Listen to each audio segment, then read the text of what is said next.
take my spatula and I give a nice little swirl, stir to my batch that I have just finished with my week-long ferment.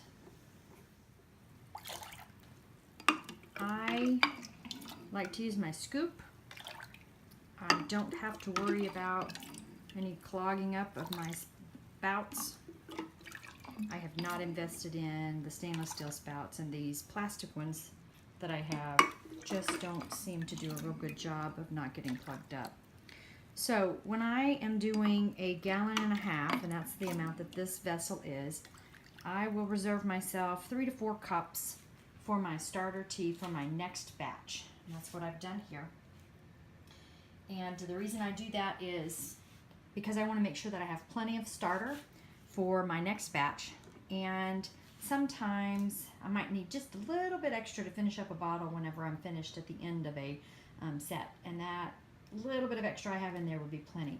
I like to make sure I have at least 2 times the amount that I would normally have. So let's say this is a 1.5 gallons. I want a 1.5 cups typically, so I'll do 3 cups for my starter, and that way I know that I'm going to get a good batch out of this. If I had a gallon vessel, I would do 2 cups of starter. You will notice that my strainer here, it is plastic, and it has some of the yeast collected in there. I personally do not like for all that yeast to be in my second ferment, so I like to strain it all out. So this is my green tea and black tea mixture. I like to do mostly green tea, but I do like for it to be a little dark, so I make sure and add in some of these black tea bags. Usually I will do 2 for a gallon, 3 for a 1.5 gallons, and 4 or 5 whenever I do 2 gallons or more. It is personal preference on how strong you want your tea. I always do 5 bags when I do a gallon of the green tea. I always do 5 bags of that, and do a little bit more depending on how much I'm doing, whether it be a 1.5 gallons, 2 gallons, 2.5 gallons. I have several different batches that I do at a time, so I usually try to make sure that I'm only making 1 pot of tea. I have discovered that I prefer to heat my tea on a low setting. I do not like to boil my water. I do find that it makes the tea a little bit more bitter when it releases those tannins in the green tea, so I prefer not to do it that way. So I start it at a low temperature. I let it just come up and get warm, and once it's nice and warm, I turn it off. I take my tea bags out and I add my sugar. For a 1 gallon vessel, I will do 1 cup. For 1.5, I'll do 1.5 cups, and for 2 gallons, I do 2, and so on. I think you understand what I'm getting at. I like to make my own juice. This happens to be muscadine juice that I made from some muscadines that were in our freezer that my parents picked several years back. I just cooked them down and mashed all the pulp and got the juice out of them. I added sugar. I like to make sure that there's sugar. That way I know that when I do my second ferment, there will be plenty of sugar for the yeast to eat on and then cause my second ferment to happen, which is very important. I have these 16-ounce bottles, and I add a 1/4 cup of my juice to these bottles. I have these bottles that are around 23 or 24 ounces. These bottles I add 1/3 of a cup, just shy usually. I don't quite fill it all the way up because you don't need quite that much juice. And then I have these bottles that are roughly 32 ounces, and on those I do just shy of 1/2 cup of liquid in them. I find that these bottles that have this 1-piece lid are the easiest to clean. I have that kind, and then I have this kind here that is a 2-piece lid. They're a nice lid. They do get a good seal, airtight, no problem. I ordered these on Amazon. The only problem that I have is that you really want to make sure they stay clean. I have sanitized everything in my house. I always make sure that I clean my countertop. I clean all of my utensils. Everything is sanitized well before I use any of these utensils or supplies whenever I'm making my kombucha. I don't want to kill my scobies, and I don't want to kill my booch in the first batch here, the first ferment. I want to make sure that it's very active whenever I put it into my bottles. So my next step is going to be to get my strainer, and I'm going to strain my liquid into my bottles. Again, I like to use my ladle. It's just the way that I like to do it. I have found I can control my pouring much better that way. I am kind of messy when I make kombucha, so I just have this system down and this seems to work. You'll notice that I have good fizz already in there. That will kind of die down tonight because the kombucha has decided, hey, there's sugar in here, I can start eating. And my ferment will really begin to happen. And I like to make sure that when I fill my bottles, I have 1 inch to 2 inches of headspace. I do not leave more than that. I have discovered that it is too much airspace and can cause problems and can cause me to have more explosions, and not that they really explode whenever you use these good bottles, but it can be an issue. Okay, so my tea is ready. I just heat it until, you know, you can kind of feel that it's warm, has a little bit of steam rising up from it. Looks a little red in this picture, in this video. It's really not that red. You can use rooibos teas, you can use green teas, black teas. What I have read is that you should not use any teas that have oils in them. I really just stick with these teas. I've done rooibos once. It was okay, not my favorite. This has been kind of my tried and true and has worked every single time, so I stick with this. I've got my green tea over here and I have my black tea over here. I'm going to squeeze these tea bags out in here just to get the rest of the tea out. I'm going to add my 1 cup of sugar, and then actually, since this is a cup and a half or a gallon and a half of tea, I'll add a cup and a half of sugar to this batch. So I added my cup of sugar, and I'm going to add my 1/2 cup.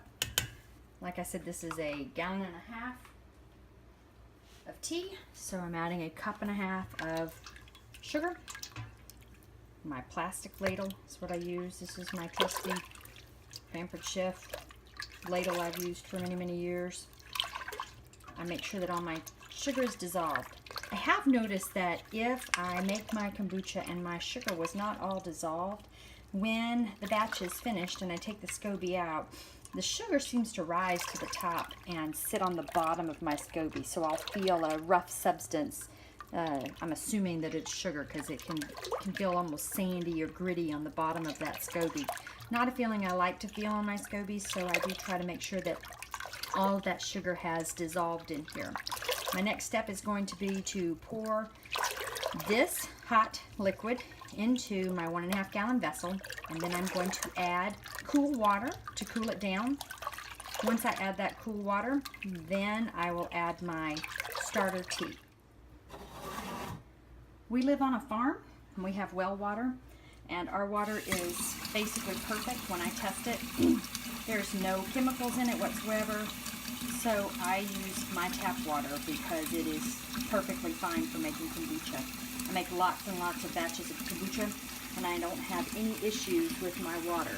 I have no chlorine, I have no other mineral content. I have tested it, and it is proven to be safe and very good. I do write the date of my batch, that's the last date, on my vessel. I use a Sharpie, a dry erase marker, and it works out really well because I just wipe it off when I'm finished.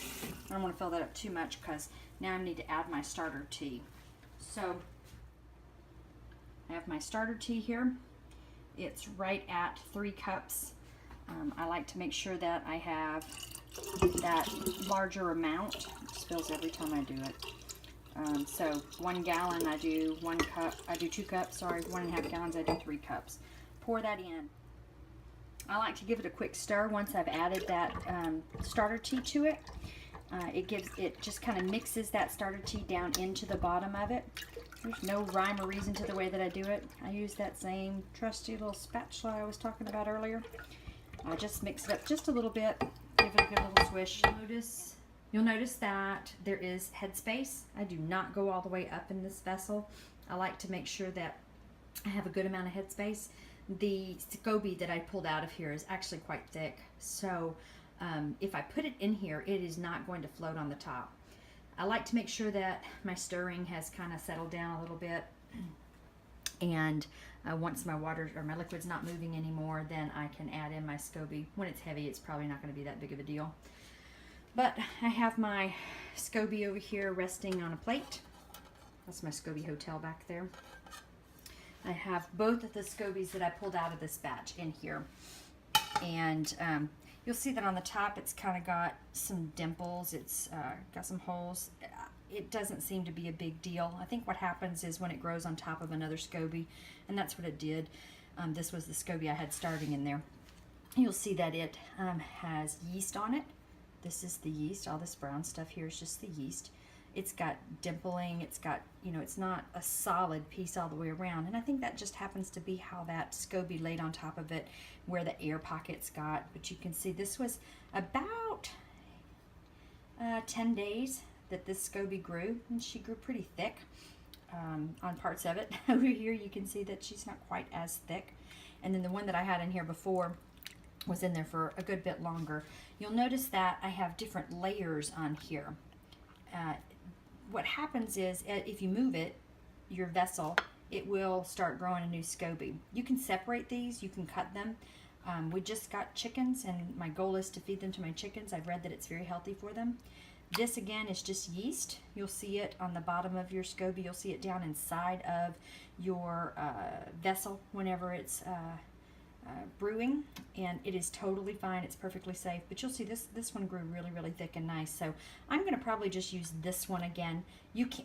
I've read that you should use the most recent one that you had. I don't like to use them when they're not perfect circles. That one just got a hole when I picked it up. So personally, I prefer not to use them if they're not kind of a pretty one. I've got some in that vessel that are really pretty. I usually grow a brand new one whenever I add tea, so you can see it's growing pretty thick. That one's been in there the same amount of time that I've been growing this one. So I've gotten some air pockets down underneath there, so I just push the little SCOBY back down in there and let some liquid get back on top of it so that the top doesn't get dry. I don't like it when the tops get dry. You can see that can happen at times, and so I just push them down and make sure they're underneath the liquid. Alright, so I've brought my SCOBY over to the sink and I have washed it. I just used a little bit of cool water and wash it off. I don't like to put it in there with all that yeast on it. I like for it to start from scratch whenever it starts the new batch. And all you do is just lay it right down inside of there. You want to make sure that your temperature of your tea is not too hot. Mine is a little bit warmer than I like. As long as it won't burn it, it's okay. You want to make sure that it's cool.